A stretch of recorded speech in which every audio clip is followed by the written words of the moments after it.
Hi, good morning. For today's video guys, tara magkape tayo. Kape. So, ang almusal natin ngayon guys ay pandesal. Pandesal lang tayo, tsaka pabili ako nitong, gusto ko ito sa palaman sa pandesal. Star margarine na sweet blend flavor. So, tara guys, almusal tayo. At ako ipapasok, late na ako nagising.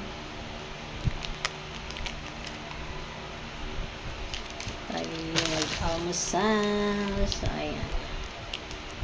Lagyan natin ito.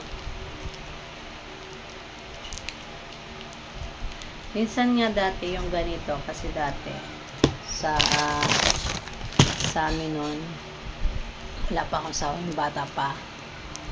Yung star margarine, di ba uso yung kinikilo-kilo star margarine. Ayun, madalas yan ipalaman namin.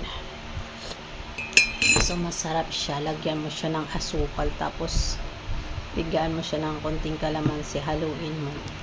Sarap siyang lasa niya, guys. Diba? Maglalagay ka sa isang mangkok, lagyan mo asukal. Tagaan mo siya ng konting kalamansi o lemon, syempre. Iba na ngayon, may lemon. At nung pa naman may lemon. Pero syempre, noon, uso sa atin, kalamansi lang. Pwede na, diba? Yun lang, pipigaan mo lang siya. Mahaluin mo. Masarap yung lasa pag nahalo naman.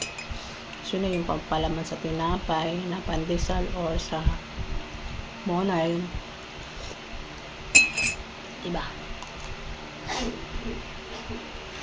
Tulog pa yung mga kasama ko, pero yung bumili nito guys, yung pangalawa kong anak, kaya yung inutusan ko bumili.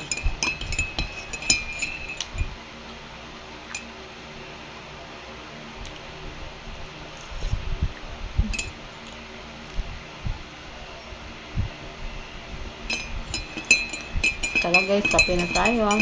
Ayun, nagkape na ba kayo? Hindi toasted yung ano. Toasted yung pandesal.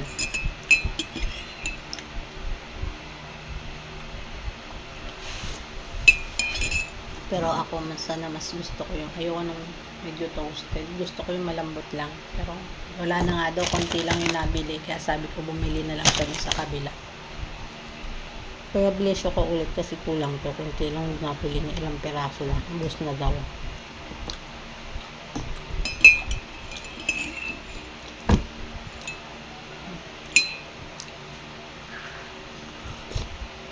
Nainit pa kasi kaya kinukutsara ko. Hindi kaya yung sobrang init.